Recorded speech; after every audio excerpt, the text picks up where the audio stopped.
வணக்கம் Subiksha TV channel நேர்களே, நான் உங்கள் அன்பான சயின்டிஃபிக் வேதிக் அஸ்ட்ராலஜர் அஸ்ட்ரோரஞ்சி பேசுகிறேன்.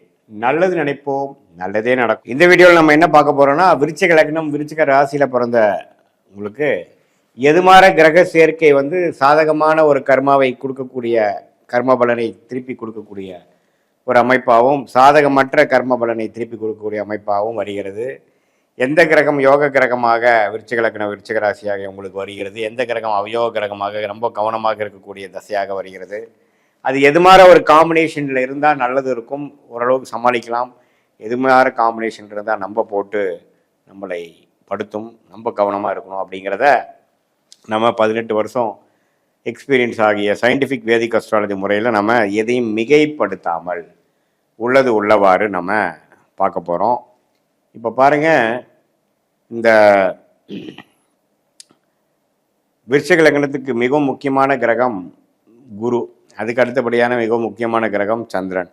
இந்த சந்திரனும் குருவும் சேர்ந்து குருச்சந்திர யோகத்தில் இருந்தால் ரொம்ப நல்லது. இந்த சந்திரனே ராசி அதிபதி ஆகிய செவ்வாயோட சேர்ந்து சந்திரமங்கல் யோகத்தில் இருந்தாலும் ரொம்ப நல்லது.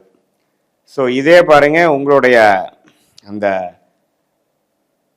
குரு சந்திரனோட சேராமல் சுக்கரனோட சேர்ந்த அந்த இல்லற வாழ்க்கை, தாம்பத்திய விஷயங்கள், குழந்தை விஷயத்தில் சில பிரச்சனைகள் எவ்வளோ டிகிரியில் சேர்ந்துருக்காங்கிற பொறுத்து கொஞ்சம் பிரச்சனைகள் வரலாம், பார்க்கணும். அதே மாதிரி ராகு பார்த்திங்கன்னா குருவோட சேர்வது, சந்திரனோட சேர்வது எல்லாமே மிகவும் தவறு.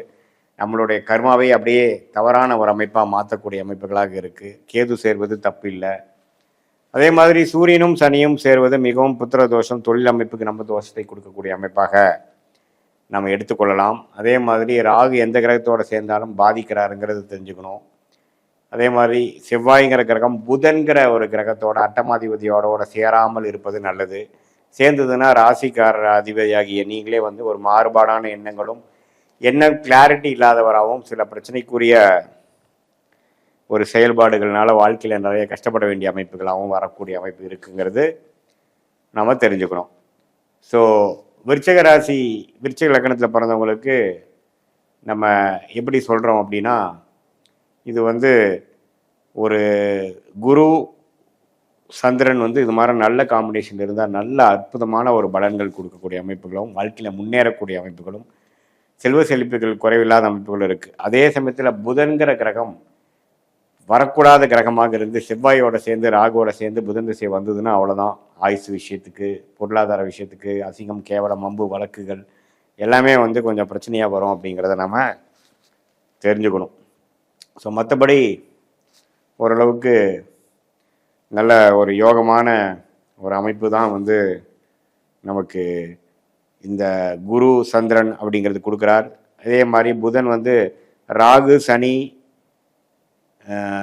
செவ்வாயோடலாம் சேராமல் குருவோட சேர்ந்து ஒரு பௌர்ணமி சந்திரனின் பார்வை பெற்று சுக்கரனோட சேர்ந்து ஒளியோட இருக்கும் பொழுது இன்னுமே மிகவும் நன்றான ஒரு அருமையான ஒரு கர்ம பலன், வெளிநாடு, ஷேர் மார்க்கெட்டில் பணம், அது மாதிரி நல்லா பல பொருளாதார விஷயத்தில் நல்ல ஒரு மேன்மை பெறக்கூடிய அமைப்புகள் எல்லாமே கொடுப்பார் அப்படிங்கிறத நீங்கள் தெரிஞ்சுக்கணும். ஸோ இதான் விருச்சிக ராசிக்கு வர வேண்டிய தசைகள், வர வேண்டிய நல்ல கிரகங்கள் எப்படி இருக்கணும், சுமாரான அவயோக கிரகம் எப்படி இருக்கணுங்கிறத தெரிஞ்சுக்கிட்டு அது பிரகாரம் உங்கள் கர்ம வினைகள் எப்படி வரும் அப்படிங்கிறத நம்ம பார்க்குறோம். இதே நியூட்ரல் பிளானட் ஆகிய சுக்கிரன், சூரியன், குரு, சனி, இது மாதிரி கிரகங்கள்லாம் பார்த்தீங்கன்னா ஓரளவுக்கு ராகு சூரியன் சனியினால் பாதிக்கப்படாமல் ஓரளவுக்கு ஒளி பொருந்திய கிரகத்தின் தாக்கத்தில் ஸ்தான பலம், திக்பலம், திருப்பலத்தோடெல்லாம் இருக்கும் பொழுது நல்ல பலன்கள் கொடுப்பார் அப்படிங்கிறத நீங்கள் தெரிஞ்சுக்கணும்.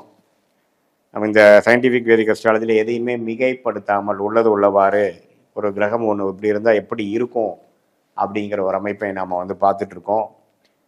எதையும் நம்ம புத்தாம் புதுசாக சொல்லாமல் டிகிரி அடிப்படையில் சயின்டிஃபிக்காக பார்க்கக்கூடிய அமைப்புகள் ரொம்ப முக்கியம்.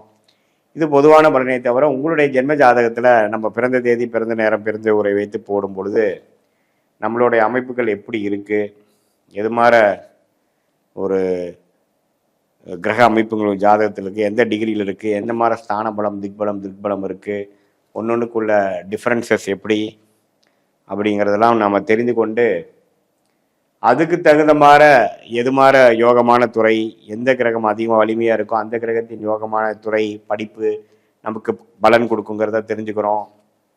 அதே மாதிரி அடுத்த வரக்கூடிய காலகட்டங்கள் எப்படி இருக்குது, எந்த நேரத்தில் இடமாற்றம், வேலை மாற்றம், வெளிநாடு, அரசு உத்தியோகங்கள் அல்லது இது மாதிரி உள்நாட்டில் இருக்கக்கூடிய கார்ப்பரேட் ப்ரைவேட் செக்டார், அதே மாதிரி எது மாதிரி டைமில் நமக்கு மேரேஜ் நடக்கும், ஏர்லி மேரேஜா லேட் மேரேஜா, குழந்தை விஷயங்கள் எப்படி இருக்குது, கடன் எப்போ அடையும், நம்மளுடைய உடல் உபாதைகள் எப்போ வந்து சரியாகுங்கிற மாதிரி எல்லா விஷயங்கள் வாழ்க்கைக்கு வேங்கிற முக்கியமான விஷயங்களை நம்மளுடைய ஜாதகத்தில் இருக்கக்கூடிய கிரக அமைப்பை வைத்து 9 கிரகம் 12 கட்டத்தில் 27 நட்சத்திரத்தில் எப்படி படர்ந்திருக்கிறார்கள், அதோட காம்படிஷன்ஸ் அண்ட் பெர்முடேஷன்ஸ் என்ன அப்படிங்கிறது நம்ம 18 வருஷம் அனுபவமாகிய சயின்டிஃபிக் வேதிக் அஸ்ட்ராலஜி விஷயத்தில் அஸ்ட்ராலஜி முறையில் எந்த விதத்திலையும் மிகைப்படுத்தாமல் உள்ளது உள்ளவாறு நம்ம பார்க்கும் பொழுது அடுத்து வரக்கூடிய காலகட்டங்களுக்கு தகுந்த மாதிரி நம்மளுடைய வாழ்க்கையை திட்டமிட்டு அதுக்கு தகுந்த மாதிரி நம்ம செயல் திட்டங்களை செதுக்கி கொண்டு தேவையில்லாத பண விரயங்கள், தேவையில்லாத சமய விரயங்களை